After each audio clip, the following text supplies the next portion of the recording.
a Joyce que eu estava me sentindo como a primeira dama, né? Que foi me dado a honra de fazer o primeiro discurso do ano. Até coloquei uma corzinha meio parecida com a dela, só não tinha um vestido daquela cor, mas para remeter um pouquinho. E como a André já falou aqui, a gente está num período de ano novo. E ano novo é sempre uma alegria, né? Quando a gente vai chegando assim em dezembro, a gente fica naquela motivação de festa de final de ano, Natal, Ano Novo. E quando chega o fim do ano, a gente começa a fazer uma retrospectiva de tudo aquilo que a gente viveu no ano passado. E isso é para todo mundo, né? É difícil alguém chegar e falar que não fez uma retrospectiva, não lembrou de tudo que viveu no ano passado, né? No nosso caso de 2018. E a gente começa a refletir tudo que deu errado, as perdas que nós tivemos, aquilo que deu certo, tudo aquilo que nós fizemos. E passando a virada do dia 31 para o dia 1º, a gente começa a planejar um novo ano. E com esse planejamento que a gente faz, o André também falou aqui, que a gente começa a renovar as nossas esperanças e a gente começa a criar um novo capítulo da nossa história. E quando nós chegamos no começo do ano, a impressão que nós temos é que nós estamos com um caderno em branco, pronto a escrever de novo uma nova história para a nossa vida. E eu não sei se você tinha esse sentimento, mas eu tinha muito quando começavam as aulas e eu pegava aquele caderno em branco, assim. Que lindo era pegar um caderno, né? Bem novinho, sem orelha de burro ali, tudo lisinho, com caneta nova, com lápis de cor, né? E tinha que ser, a gente queria muito que fosse Faber-Castell, né? Que era mais assim, 36, 48 cores, Faber-Castell, que era meio ostentação, mas nem sempre a gente podia ter, né? Mas como era gostoso começar o ano dessa forma e escrever tudo aquilo novamente. O problema é que chegava lá por julho, nas férias de julho, quando você voltava nas férias de julho, o caderno já estava cheio de orelha de burro, os lápis de cor, que era de 36 cores, já estava em 18 cores, porque metade você já tinha perdido, já tinha feito, né? A mochila já estava rasgada, enfim. E quando a gente começa a pensar na nossa vida, e quando a gente faz os planos para o ano novo, é mais ou menos esse caderno, né? A gente começa com um caderno em branco para escrever, a gente faz um monte de plano, a gente faz um monte de planejamento, e muitas vezes quando a gente chega lá por julho, a gente vê que talvez 20% daquilo que a gente tinha planejado, a gente chegou a cumprir. Aí você ainda fica, não, mas ainda tem mais 6 meses, vou continuar, vou dar um gás aqui que eu acho que vai dar para eu conseguir aquela lista que eu editei lá, eu vou conseguir planejar. Mas daí chega setembro, outubro, quando você vai ver a tua lista de planejamento para o ano novo, você vê que você fez uns 30%, 40% no máximo. Aí já está em setembro, outubro, daí o que a gente faz? Ah, quer saber? O ano já foi, não vai dar mais para voltar. Aquele caderno que estava novinho, agora já está cheio de orelha de burro, já perdi canetinha, já perdi lápis. Outubro já, agora vamos largar os bets mesmo, vamos deixar para o ano que vem, isso aqui ano já passou, 3 meses, o que é 2, 3 meses? Não é nada, está voando o tempo. Aí o que a gente faz? Espera de novo o final do ano, para a gente fazer outra retrospectiva, para a gente fazer outro planejamento. E eu, no meu caso, já há 39 anos, vivendo adeus ano velho, feliz ano novo. E a gente segue nesse círculo vicioso, porque vira um círculo vicioso. E quando a gente para pensar, eu não sei se vocês já viram uma frase, e eu esses dias, olhando lá nas minhas lembranças do Facebook, eu vi que acho que foi ano passado ou 2 anos atrás, uma amiga me marcou num post que dizia assim, o seu ano não será novo se você for o mesmo. O que isso quer dizer? É que se nós realmente continuarmos sendo os mesmos que nós fomos em 2018, não vai mudar nada em 2019, ou se mudar, pode mudar para pior. Porque com raríssimas exceções, a gente consegue algum êxito fazendo as mesmas coisas. Eu pensando um pouco em alguns exemplos, né, para a gente conseguir exemplificar essa questão de fazendo as mesmas coisas, tem aquela história, né, que em time que se ganha não se mexe. E eu acho que há controvérsias nisso, porque nem sempre a gente pode permanecer do mesmo jeito. Uma empresa, por exemplo, se está dando um lucro, criou um produto excepcional num ano e deu um monte de lucro, o dono da empresa ganhou muito dinheiro. Para o ano que vem, ele vai conseguir fazer as mesmas coisas que ele fez ano passado? Dificilmente ele vai conseguir manter aquilo, mas ele sempre vai ter que dar um plus a mais, né? Porque naquele ano, durante aquele ano que ele bombou, que ele estourou, outras empresas também viram o que ele fez, outras empresas copiaram o que ele fez, e ele vai ter que dar os pulos dele para ele conseguir fazer um novo produto, né? Ou como carro, criar um acessório a mais, fazer alguma coisa. E eu até perguntei para o Val lá, falei, amor, eu vou dar umas dicas de fazer uma comparação com um time de futebol. Eu não entendo muito de futebol, mas um pouquinho assim a gente escuta, né? E quando eu estava fazendo a mensagem, eu lembrei, quando veio essa frase, né? Time que está ganhando não se mexe. É a questão de um time de futebol, por exemplo. Está ganhando, está jogando uma Copa, um campeonato, está ganhando todas as partidas. Mas a cada partida é um jogo novo. Por mais que o técnico use o mesmo time, escale o mesmo time, ele vai ter que usar de táticas diferentes para conseguir ganhar o jogo, dependendo do adversário dele.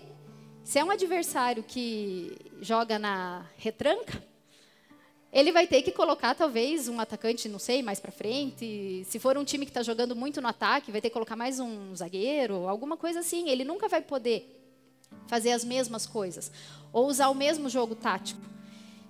E na nossa vida é assim também. Nós temos um adversário que luta dia e noite contra a gente. E é um adversário que ele estuda bem a nossa vida. Ele sabe todos os nossos pontos fracos, ele sabe as nossas fraquezas, ele sabe tudo aquilo que a gente tem de medo, de insegurança. E esse adversário, ele joga contra nós justamente nessas áreas que a gente tem mais dificuldade. Esse adversário jogando contra nós, aliado à nossa falta de coragem, aos nossos medos, aos nossos pecados, às nossas mesmices do dia a dia, a nossa rotina, e aquela rotina, não aquela rotina boa que você tem, mas aquela rotina má, que muitas vezes você faz as coisas erradas, tudo isso aliado, o adversário ele vai jogar contra a gente. E daí talvez seja por isso que lá no meio nos 45, né, quando termina o primeiro tempo lá, a gente está já tirando a chuteira já, falando, não, quer saber? Já foi meio ano, eu não consegui fazer nada do que eu tinha programado. Eu acho que eu vou dar um basta, tem mais 6 meses, passa rapidinho. Ano que vem eu começo tudo de novo. E quando o Tico comentou se eu podia trazer a palavra nesse domingo, nesse primeiro culto nosso de ano, me veio tudo isso à mente. Eu já tinha pensado muito nisso na minha retrospectiva de 2018, no meu planejamento para 2019. Mas quando surgiu a ideia e a missão de vir trazer a palavra, eu lembrei muito de Paulo, e o Espírito Santo me fez lembrar de Paulo. Quando ele escreve aos Filipenses, lá no capítulo 3, do versículo 1 ao 13, eu vou ler aqui para a gente poder falar um pouquinho. Ele diz assim, ó: resta, irmãos meus, que vos regozijeis no Senhor. Não me aborreço de escrever-vos as mesmas coisas, e é segurança para vós. Guardai-vos dos cães, guardai-vos dos maus obreiros, guardai-vos da circuncisão, porque a circuncisão somos nós, que servimos a Deus em espírito e nos gloriamos em Jesus Cristo, e não confiamos na carne, ainda que também podia confiar na carne. Se algum outro cuida que pode confiar na carne, ainda mais eu, circuncidado ao 8º dia, da linhagem de Israel, da tribo de Benjamim, hebreu de hebreus, segundo a lei, fui fariseu. Segundo o zelo, perseguidor da igreja. Segundo a justiça que há na lei, irrepreensível. Mas o que para mim era ganho, reputei-o por perda por Cristo. E, na verdade, tenho também por perda todas as coisas, pela excelência do conhecimento de Jesus Cristo, meu Senhor, pelo qual sofri a perda de todas essas coisas, e as considero como escória, para que possa ganhar a Cristo, e seja achado nele, não tendo a minha justiça que vem de lei, mas a que vem pela fé em Cristo, saber a justiça que vem de Deus pela fé, para conhecê-lo e a virtude de sua ressurreição e a comunicação de suas aflições, sendo feito conforme a sua morte, para ver se de alguma maneira posso chegar à ressurreição dentre os mortos. E a palavra que me chamou mais atenção e foi a que me fez refletir é essa: não que já tenha alcançado, ou seja perfeito, mas prossigo para alcançar aquilo para o que fui também preso por Cristo Jesus. Irmãos, quanto a mim, não julgo que o haja alcançado, mas uma coisa faço, e é que, esquecendo-me das coisas que para trás ficam e avançando para que estão adiante de mim, prossigo para o alvo, pelo prêmio da soberana vocação de Deus em Cristo Jesus. E essa última palavra aqui de Paulo me chamou muito a atenção. Porque se a gente for ver pela história, e todo mundo já conhece a história de Paulo, mas Paulo ele era um judeu que tinha uma cidadania romana e que vivia entre o povo romano, entre outras culturas, gregas e tudo mais. Só que Paulo foi criado, era judeu e foi criado junto aos estudiosos da lei, junto aos sacerdotes. E ele se tornou um principal perseguidor do povo de Deus naquela época. E teve uma época em que Paulo trazia rumores que a igreja em Damasco estava crescendo demais. Que o povo cristão, os seguidores de Jesus, estavam fazendo arruaça, né? E que estava crescendo e ia fazer uma revolução total. Foi aí que Paulo chega ao sumo sacerdote e pede uma carta de recomendação para Damasco, para que ele pudesse chegar lá e começar a perseguição. E lá no capítulo 9 de Atos, diz assim que Paulo respirando ameaças e mortes. Então, assim, ele estava com sangue no olho mesmo. Ele queria perseguir os judeus, os cristãos, ele queria colocar numa cadeia, ele queria mandar, condenar. E foi aí que ele foi para Damasco, com essa carta em mãos, para chegar lá e começar a perseguir o povo cristão daquela cidade. E foi nesse caminho que ele teve um encontro com Jesus. Foi quando ele viu um clarão, ficou cego, ouviu Jesus falar com ele. Ficou cego, foi levado para Damasco, recebeu ordem que ele tinha que ficar lá, ficou lá por 3 dias cego, até que Ananias recebeu uma mensagem do Senhor e foi lá até onde Paulo estava, na casa de Simão, para curar ele. E o mais interessante que o Espírito Santo assim colocou no meu coração foi que nesse momento em que Ananias coloca as mãos na cabeça de Paulo e vai orar por ele, é que ali foi o ano novo na vida de Paulo. E eu pensando, falei, ali foi o dia 31 de dezembro, à meia-noite na vida de Paulo. Foi quando Paulo realmente disse adeus ano velho e feliz ano novo. Foi onde ele começou uma nova carreira. E foi difícil, porque a partir daquele momento que ele realmente teve encontro com Jesus, aí de perseguidor ele vai passar a ser perseguido, né? Porque daí ele quer realmente também levar ao povo tudo aquilo que ele tinha aprendido, toda aquela experiência que ele tinha vivido com Deus, com Jesus, e ele começa a pregar também. Só que daí o povo que era o perseguido ficou com o pé atrás de Paulo. Mas como assim? Ele veio, Ananias mesmo fala, né? Ele veio aqui para matar, como que eu vou lá ficar perto dele? E era o que os discípulos de Jesus, era o que os seguidores de Jesus estavam pensando. Como que nós vamos receber Paulo se ele queria matar todo mundo? E foi difícil para Paulo ele conseguir reverter a vida dele num ano novo. Porque tudo que tinha na vida dele, tudo aquilo que o povo sabia dele era do ano velho dele. Mas ele estava vivendo um ano novo com Cristo. Então, se você lê as cartas, né, de Paulo, você vê o sofrimento dele, tudo aquilo que ele passou. E muitas vezes ainda tentando convencer. Ele passou 4 anos em Damasco pregando até que ele começou a ser perseguido. Porque o povo que seguia Jesus começou a tramar a morte dele.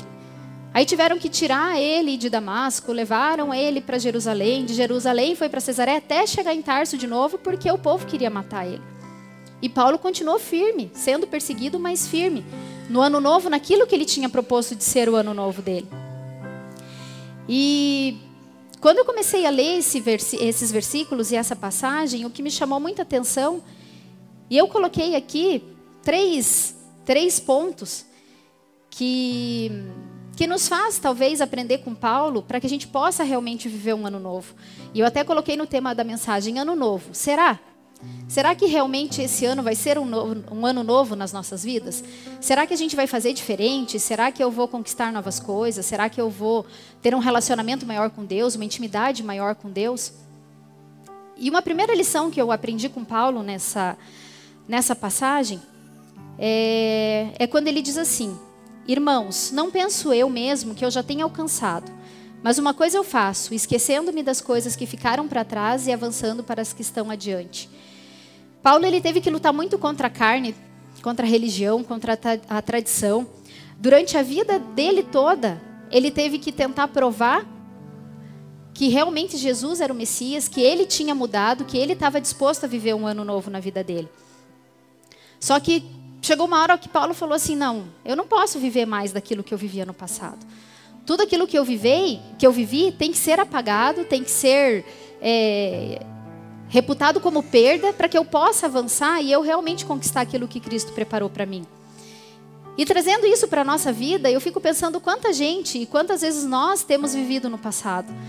Quantas vezes a gente tem só sendo saudosista e lembrando da época que eu era jovem, lembrando da época que eu fazia as coisas, naquela outra igreja que eu estava, quando eu fazia, quando eu tocava na banda, quando eu cantava no coral, quando eu tinha a minha saúde que eu podia fazer. E a gente vive vivendo de um passado, um saudosismo, que não é bom para a gente. Porque tem até uma frase que diz, né, que quem vive de passado é museu. E se a gente vai viver no passado, a gente não tem como viver o presente, muito menos viver o futuro daquilo que Deus tem para dar para nós. Se nós já estamos com o cabelo branco, mais velhos, cansados, mas a gente está vivo, a gente tem que viver o agora que Deus nos deu. A gente tem que viver aquilo que Deus nos planejou, aquilo que Deus planejou para nós. Esse ano novo que Deus está nos dando, é esse que nós temos que viver. Sem contar que muitas pessoas vivem presas a mágoas, frustrações, rejeições, abusos que sofreram na infância, na adolescência, na juventude, relacionamentos que terminaram e que criaram feridas e mágoas no coração e que a gente vai carregando para o resto da vida com nós. A gente fica carregando pesos e fardos do passado e isso impede a gente de viver o novo com Cristo, viver o novo que Deus tem para a gente. O Del ministrou uma vez, né, do limão e fazer a limonada. Às vezes o que a gente tem ganhado na vida e o que a gente ganhou no ano passado foi só limão, foi só coisa azeda. Mas Deus nos dá a oportunidade da gente fazer uma limonada com isso, adoçar bem, colocar bastante sabor, faz uma limonada suíça assim com leite condensado, leite bem gostosa, bem saborosa, para que a gente possa viver. Às vezes a gente vive carregando os fardos e tudo nas mãos, nos ombros, vai ficando pesado, vai se frustrando, vai se prostrando no meio do caminho, quando Paulo fala assim, esquece tudo isso que você viveu até agora, vive uma nova vida. E para a gente poder fazer isso, uma das coisas que eu acho principais que a gente precisa fazer é perdoar. A gente não consegue viver uma nova vida se a gente viver preso no passado, e a gente só consegue se libertar do passado quando a gente perdoa. E o perdão para nós que nos dizemos cristãos, não é uma opção. Eu não vou chegar aqui e falar assim, eu vou pensar se eu vou perdoar tal pessoa. Ou eu vou pensar se eu vou perdoar o meu marido, os meus filhos, meu amigo que me traiu. Porque para nós isso não é uma opção, e sim uma obrigação. Quando Jesus nos ensinou, né, a oração do Pai Nosso, o que Ele colocou para nós? Que nós devíamos perdoar, né? Ele coloca assim, Deus, perdoai as nossas ofensas, assim como nós perdoamos a quem nos tem ofendido. Como que está o teu perdão, a tua liberação de perdão? Você tem perdoado as pessoas? Ou você tem guardado o rancor delas e mágoa? O que você tem feito para restaurar a tua ligação com a pessoa que te traiu? Lá em Marcos, no capítulo 6, diz assim, pois se perdoarem as ofensas uns dos outros, o Pai Celestial perdoará vocês. Mas se não perdoarem uns aos outros, o Pai Celestial não perdoará as ofensas de vocês. Forte isso, né? A gente começa a pensar que se eu não perdoar o meu irmão, eu não vou ser perdoado por Deus. Então eu volto a perguntar, será que esse ano será um novo ano na nossa vida? Será que realmente eu vou conseguir fazer dele todo aquele planejamento que eu fiz lá? Eu editei várias vezes, consertei. Será que realmente eu vou conseguir fazer um ano novo? Se a gente não jogar todo o lixo fora, se a gente não soltar tudo aquilo que está pesando no caminho, a gente não vai conseguir ter as mãos e o coração livre para viver o novo de Deus na vida da gente. Então a gente tem que deixar tudo para trás. O segundo ponto que eu aprendi, mas não está em Filipenses, mas está lá em Colossenses, mas é a palavra de Paulo, que diz assim, Colossenses 3:23. Tudo o que fizerem, façam de todo o coração, como para o Senhor e não para os homens. Como que você está tratando as pessoas que estão à sua volta? Como que nós estamos tratando? Como que eu estou tratando os meus familiares, o meu marido, a minha esposa, os meus filhos, os meus pais, os meus amigos, os meus irmãos de comunidade, de igreja? Eu tenho tratado eles como se eles fossem realmente Deus na minha vida? A gente consegue expressar o amor de Deus, e o Val sempre fala isso, eu aprendi com ele, através do nosso relacionamento com as pessoas. Não tem como eu mostrar Deus para uma pessoa se eu não tiver relacionamento com as pessoas. E é somente pelo exemplo, porque palavra muitas vezes não adianta. Mas é com o exemplo e com as nossas atitudes. Você tem dado o teu melhor para as pessoas? Você tem tratado as pessoas como se realmente fosse Deus que estivesse ali? Se você vai receber uma pessoa para jantar na tua casa, você tem feito o melhor para aquela pessoa? Tipo, pensando assim, puxa, é como se fosse Deus que está vindo aqui na minha casa, eu vou tratá-la bem. Você está tratando o teu irmão, os teus familiares dessa forma? E Paulo também diz lá em Filipenses, né, que nós devemos fazer todas as coisas sem queixas ou discussões. Aí aqui pega, né, porque coisa difícil é a gente não reclamar, é a gente não discutir. Tipo, como assim que eu não vou falar alguma coisa? Como assim que eu não vou retrucar? Como que eu não vou dar a última palavra? A pessoa vai falar e eu vou ficar quieta ali, de boa? Sem falar nada? Não tem como, né? Foi a mesma coisa que o povo fez com Paulo. Como assim? Da noite para o dia, do dia 31 para o dia 1º, ele se transformou numa excelente pessoa e agora está até pregando Jesus que ele estava perseguindo. É difícil a gente não dar a última palavra, até porque a gente sempre tem aquele senso de justiça, né? Então, aquilo que eu estou falando, aquilo que eu estou fazendo é o certo. Então, a pessoa vem falar para mim, então eu tenho que devolver ou falar a verdade francamente, porque eu sou muito sincera, eu sou muito correta, eu domino a verdade, então como que eu não vou falar para a pessoa aquilo que eu estou pensando? Não importa se ela vai ficar chateada comigo, se ela vai se zangar, se ela vai perder a salvação dela porque ficou chateada comigo. O importante é que eu preciso falar. E Paulo diz, não, não é assim. A Bíblia diz que a nossa palavra tem que ser temperada com sal, ou seja, não pode ser nem sem sal e nem muito salgada. Tem que ser no ponto certo. E a Bíblia diz assim ainda, que se não for para edificação, fique quieto, não fale. É melhor ficar calado se for para falar bobeira. Tem um versículo tem o tema de um livro, o título de um livro de Sheldon, que diz assim, em seus passos, o que faria Jesus? E eu sempre vi esse título, mas eu nunca tive a curiosidade de ler, nem de buscar a biografia, nem nada do autor, mas essa semana, esse título do livro veio na minha mente, e eu baixei o livro lá para eu começar a ler. E é maravilhoso, porque era um reverendo, né? Um pastor que viu, não vou dar spoiler para vocês, mas se ler a sinopse lá, vocês vão ver. Ele propôs à igreja, a congregação dele, que eles fizessem um trabalho de tudo que eles fossem fazer naquele ano, que fosse pensando e respondendo a pergunta, o que faria Jesus no seu lugar? Como Jesus reagiria à situação? Se Jesus estivesse trabalhando lá onde você está, como que ele responderia às pessoas? Como que ele faria as negociações dele? Como que ele negociaria o preço? Se Jesus estivesse aqui na igreja, ou se ele tivesse que fazer qualquer outra coisa, como que ele trataria as pessoas? E isso marcou muito meu coração e eu comecei a pensar nisso para esse ano de 2019. Que no meu planejamento, eu coloquei isso. De tratar as pessoas como se fosse para Deus. E também fazer aquilo na minha vida sempre respondendo essa pergunta antes. Em seu lugar, o que faria Jesus? Como Jesus iria responder quando uma pessoa chegasse para você armada e te desse um monte de crítica? Porque você é isso, nesse ano você não me deu bola, esse ano você não me ligou, esse ano você não me procurou, esse ano eu passei por aperto e você não estava comigo. Como que Jesus responderia se fosse para ele essa pergunta?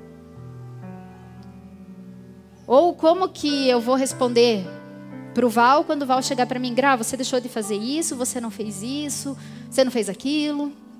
Eu vou ter que respirar nessa hora e pensar, como que Jesus responderia? Ou se nós aqui do MAP, né, que a gente precisa tanto muitas vezes de ajuda, a gente sempre está precisando de pessoas que coloquem o ombro debaixo da cruz com a gente para carregar. Se nós pedirmos, ajuda lá, nós estamos precisando. Como que Jesus responderia se fosse ele que estivesse perguntando, ele que tivesse que responder essa pergunta? Talvez seja um desafio para nós nesse ano, e daí para a gente, será que vai ser um novo ano? talvez se a gente pegasse as duas coisas, eu tratar as pessoas, fazer as coisas como se fosse para Deus, e responder essa pergunta: o que faria Jesus em meu lugar? Talvez a gente já consiga passar um pouquinho, avançar da metade do ano fazendo as coisas. E para terminar, Paulo falou assim: prossigo para o alvo, pelo prêmio da soberana vocação de Deus em Cristo Jesus. Paulo, ele não estava se importando com o que as pessoas iam falar dele. Paulo não se importou que ninguém ou que poucas pessoas acreditaram na transformação dele. Que poucas pessoas acreditaram que realmente ele tinha sido transformado, que realmente ele tinha tido um encontro real com Deus, que realmente ele tinha sentido a presença de Deus e tinha vivido o novo de Deus na vida dele. E Paulo, ele não viveu com Jesus. Não foi igual os discípulos que viveram lá todo ano de trabalho de Jesus nessa terra. Paulo, ele só conhecia Jesus de ouvir falar, e isso é terrível, quando a gente conhece principalmente a Jesus ou as pessoas de ouvir falar. Porque o que o Paulo ouviu de Jesus fez ele agir perseguindo o povo dele. O que Paulo teve que fazer para realmente mudar e ter um encontro com Deus? Ele teve que viver realmente tudo aquilo que Jesus tinha ensinado. Ele teve que ter um encontro real com Deus, e a partir desse encontro ele teve que viver uma nova vida, tendo intimidade com Deus. Ele teve que viver uma vida buscando conhecer Jesus, não de ouvir falar, mas de viver experiências com Ele. Orando, meditando na palavra, tendo um momento de devocional com Deus. Como que foi o teu ano de 2018? Você tirou tempo para ter esse momento com Deus? Eu estou repensando, porque se eu for parar para pensar e colocar na ponta do lápis os momentos que eu tive com Deus, de devocional com Deus, foram poucos, muito poucos. Como que eu posso conhecer a Deus? Como eu posso conhecer Jesus? É nós aqui cantando, é nós louvando, é a gente pregando a palavra? Também. Só que para Paulo isso não bastou, porque ele escutava dia após dia os seguidores de Jesus falando isso, mas para ele não adiantou. Ele teve que realmente ter um encontro com Deus. Então não é a cargo de quem está aqui na frente falando. Só. Mas é a nosso cargo. É nós, quando estamos aí embaixo, quando nós saímos para fora da igreja, como que está o meu relacionamento com Deus? 2 horas, 2h30 aqui, durante uma semana, é pouco para a gente ter de relacionamento com Deus. Se a gente não começar um ano realmente tendo, que nós precisamos sim ter tempo e tempo de qualidade com Deus, vai ficar difícil a gente fazer um ano novo. A gente vai cair novamente na pegadinha do adeus ano velho e feliz ano novo. Paulo teve que ser a diferença na vida dele, porque ele não recebeu muita ajuda no começo. E é isso que a gente precisa para 2019. A gente precisa ser a diferença na nossa vida. Eu não posso esperar das pessoas que elas me façam ser diferente. A gente precisa ser a diferença. É eu que preciso aceitar Jesus e colocar os propósitos dele na minha vida. Eu não posso me basear na vida do relacionamento com meu esposo, com os meus filhos, com os meus amigos. Quando a gente chegar diante de Deus, eu não vou poder dar desculpa de falar: Senhor, mas eu não preguei lá no MAP porque não me deram oportunidade. E desde quando é aqui no MAP que você tem que pregar? A gente tem que pregar todos os dias com a nossa vida, com as nossas ações, com as nossas atitudes. Aí tenho para mim que Deus vai falar assim: poxa vida, mas você teve a tua família principalmente para você pregar e você não pregou? Você não vai poder falar que, Jesus, mas o meu relacionamento com meu marido foi terrível porque ele era o problema. Mas por que você não mudou? Sabe aquela lei da física de ação e reação? Muitas vezes o nosso marido, a nossa esposa, ele está só reagindo a uma ação nossa. Então cabe a nós mudarmos primeiro. A partir do momento que eu mudar, que eu realmente assumir para mim que eu vou ser a diferença na minha vida e na vida daqueles que estão ao redor, o meu ano vai ser novo.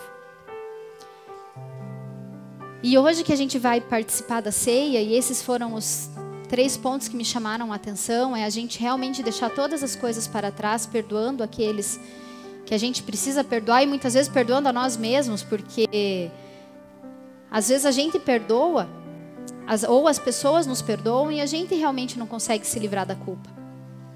E o perdão, ele é tão maravilhoso, porque quando a gente perdoa, e Deus diz, né, que quando Ele perdoa, Ele lança os nossos pecados no mar de esquecimento. E às vezes a gente pensa assim, mas como que eu vou esquecer? Eu perdoei, mas toda hora eu lembro. É porque não é questão de lembrar. Lembrar, a gente vai lembrar sempre do que as pessoas fizeram para nós. A questão é que não pode mais doer. Quando nós não perdoamos, a ferida ainda está aberta. Aí qualquer coisinha vai lá, qualquer coisinha que pinga dói, qualquer resbalão que você dá vai doer. A partir do momento que a gente decide perdoar, muitas vezes contra a nossa vontade. Porque a gente tem que fazer assim mesmo. O coração às vezes não quer, mas a razão diz, você tem que perdoar. Você fala, não, então tá bom, então eu decido perdoar. E quando a gente decide perdoar, o Espírito Santo, ele vai curando aquela ferida. E quando você vê, vai ficar igual uma cicatriz. Você tá com a ferida aberta, você vai tratando e ela fica curada. E quando a gente perdoa é assim. Você nunca vai esquecer do que aconteceu. Você não vai ter uma amnésia súbita e que nunca mais você vai lembrar. Mas o fato é que quando você olhar e lembrar de tudo aquilo, você veja só uma cicatriz.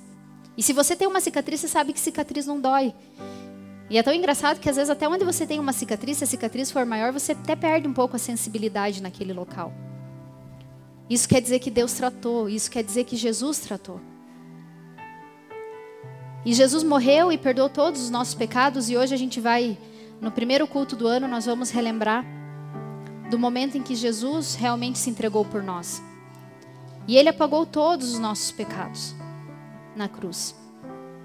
E é por isso que hoje a gente está aqui, para a gente viver uma vida nova, para a gente viver um novo tempo com Deus. Será que vai ser um ano novo? Eu espero realmente que sim. Eu espero que o Espírito Santo faça morada realmente nas nossas vidas, esses 350 e poucos dias agora, 60, que a gente tenha. Que a gente possa realmente falar, chegar lá no final do ano e dizer assim, eis que as coisas novas, as coisas velhas se passaram, eis que tudo se fez novo. Que a gente possa no final de 2019 olhar para o 2018 e realmente falar, realmente eu consegui deixar as coisas velhas para trás. Realmente agora eu estou vivendo um novo de Deus, eu estou vivendo um novo com Cristo. Se você realmente tem esse sentimento de que você quer fazer algo novo, de que você quer mudar, eu não sei como foi o teu 2018. Eu não sei pelo que você passou, eu não sei quais foram as suas aflições, eu não sei quais foram as suas angústias.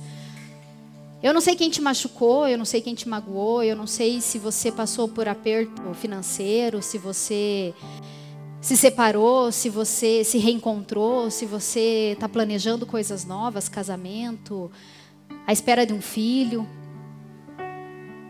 Mas eu queria que você ficasse em pé agora, que a gente pudesse orar.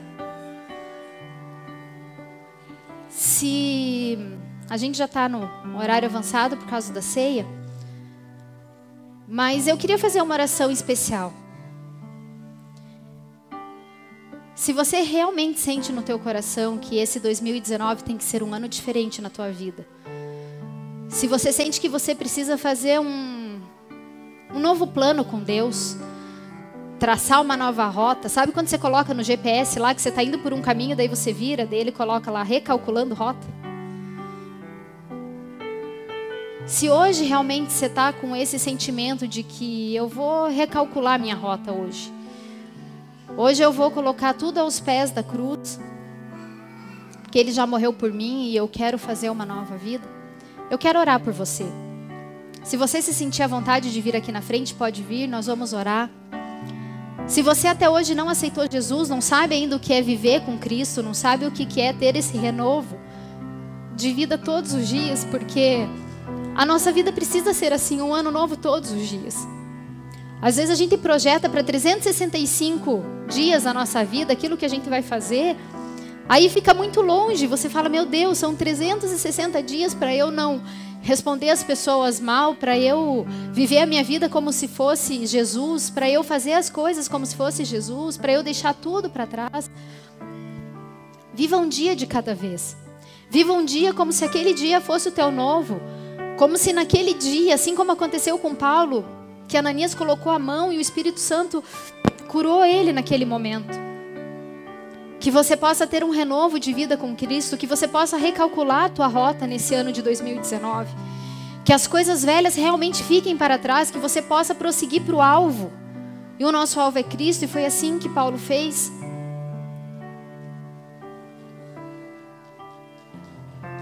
Se você quiser vir aqui na frente, nós vamos orar. Se você quiser aceitar Jesus, se você quiser realmente falar assim, Deus, a partir de hoje eu quero fazer um plano novo contigo, eu quero recalcular a minha rota. Se você quer fazer um acerto com Deus e falar assim, Deus, eu errei, eu pequei, eu fiz tudo errado nesse ano que se passou. Mas eu quero realmente, Senhor, hoje colocar, entregar a minha vida no teu altar e falar assim, Senhor, hoje eu quero recalcular a minha rota. Eu quero recalcular o meu caminho contigo, eu quero fazer novas as coisas. Se você nunca recebeu o Senhor no seu coração, se você nunca falou assim, Jesus, eu aceito o Senhor como o Senhor e Salvador da minha vida, eu creio que foi o Senhor que morreu naquela cruz por mim, eu creio que foi o Senhor que derramou o seu sangue naquela cruz para que eu pudesse ser salvo e que hoje eu tivesse a liberdade para te louvar, para te salvar. Se você quer ter realmente um renovo com Cristo, trace novas metas, trace novos planos, mas faça realmente esse ano ser um ano novo. Senhor meu Deus, te agradeço, Pai. Te agradeço pela Tua palavra, Senhor, que ela é viva, Senhor, ela é eficaz, Pai. Deus, e ela faz renovo de vida, ela faz, Senhor, todos os dias, Pai, ser um novo dia. Pai, eu oro pela vida aqui do Paulo, da Miriam, do Nick, Senhor, e do Lorenzo que está para vir, Pai. Ah, Senhor querido, que as Tuas bênçãos, Pai querido, que as Tuas mãos estejam estendidas sobre a vida deles, Pai. Que seja um ano novo, Pai querido, que seja um ano, Senhor, de bênção, de paz, de prosperidade, de nova rota, Pai. Também oro, Senhor, por todos nós que estamos aqui, Senhor. Senhor, que esse ano, Pai querido, a gente possa realmente aprender contigo, Senhor. Que realmente, Senhor, a gente possa viver um novo ano nas nossas vidas, Pai. Que todo dia, Pai querido, seja um ano novo nas nossas vidas, com novidade de vida, Senhor. Deixando para trás, meu Deus querido, tudo aquilo que nos impede de prosseguir para o alvo, tudo aquilo, Senhor, que nos impede, meu Deus querido, de viver o Teu novo. Nos ajude, Senhor, a deixar todo o fardo, Pai querido, todo o jugo. Nos ajude, Senhor querido, a limpar o nosso coração, Senhor, a perdoar, a nos desfazer, Senhor, de todas as mágoas, Pai querido, de todas as tristezas, Senhor, que nós trouxemos até aqui. Que nós possamos estar com o coração livre, Senhor, com as mãos leves, Pai, livres, para que a gente possa viver o Teu novo, Senhor, para que a gente possa viver o Teu novo, Senhor, nas nossas vidas nesse novo ano. Que não seja, Pai querido, como o que tem acontecido até os últimos anos, Pai querido, mas que seja um renovo de vida. Que a gente possa avançar, meu Deus querido, para aquilo que está diante de nós, Pai. Fica conosco em mais um ano, Senhor. Em mais um ano, Senhor. Nos ajude, Pai. Nós dependemos de Ti, Espírito Santo. Amém. Jesus.